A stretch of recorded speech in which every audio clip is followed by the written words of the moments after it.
Namaste friends, Sarvesham Swagatam. Today 10th and 11th stanzas of Sri Venkateshwara Stotram.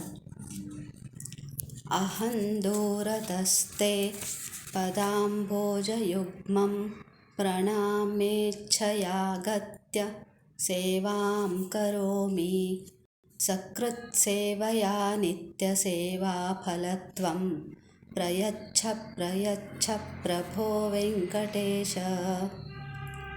दूरतः ते प्रणाम इच्छया.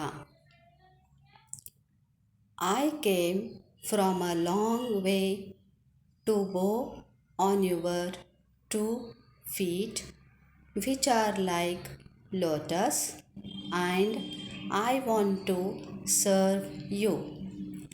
Once you give me a chance to serve you and bless me to continue my service to you forever. O God Venkatesha, please give me a chance to serve you and bless me. ನಾನು ಬಹಳ ದೂರದಿಂದ ನಿನ್ನ ಪಾದಕಮಲಗಳಿಗೆ ನಮಿಸಲು ಮತ್ತು ಸೇವೆ ಮಾಡಲು ಬಂದಿದ್ದೇನೆ. ಒಂದು ಬಾರಿ ನಿನ್ನ ಸೇವೆ ಕರುಣಿಸು ಮತ್ತು ಆ ಸೇವೆ ಸದಾಕಾಲ ನನಗೆ ಇರುವಂತೆ ಕರುಣಿಸು. ಓ ದೇವನೇ, ನಿನ್ನ ಸೇವೆಯನ್ನು ಕರುಣಿಸಿ ಆಶೀರ್ವದಿಸು. 11th stanza. ಅಜ್ಞಾನಿನಾ ಮಯಾ ದೋಷಾನ್ನ ಅಶೇಷಾನ್ನ ವಿಹಿತಾನ್ ಹರೇ ಕ್ಷಮಸ್ವತ್ವಂ ಶೇಷಶೈಲಶಿಖಾಮಣೇ. ಓ Seshachala resident, I am a foolish fellow. My faults, sins are uncountable.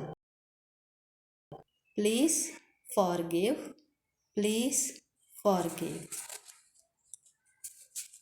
Thus ends the Sri Venkateshwara Stotram. Next, we will learn Sri Venkatesha Prapatti. ಓ ಶೇಷಾಚಲವಾಸಿಯೇ, ನಾನು ಮೂರ್ಖನು.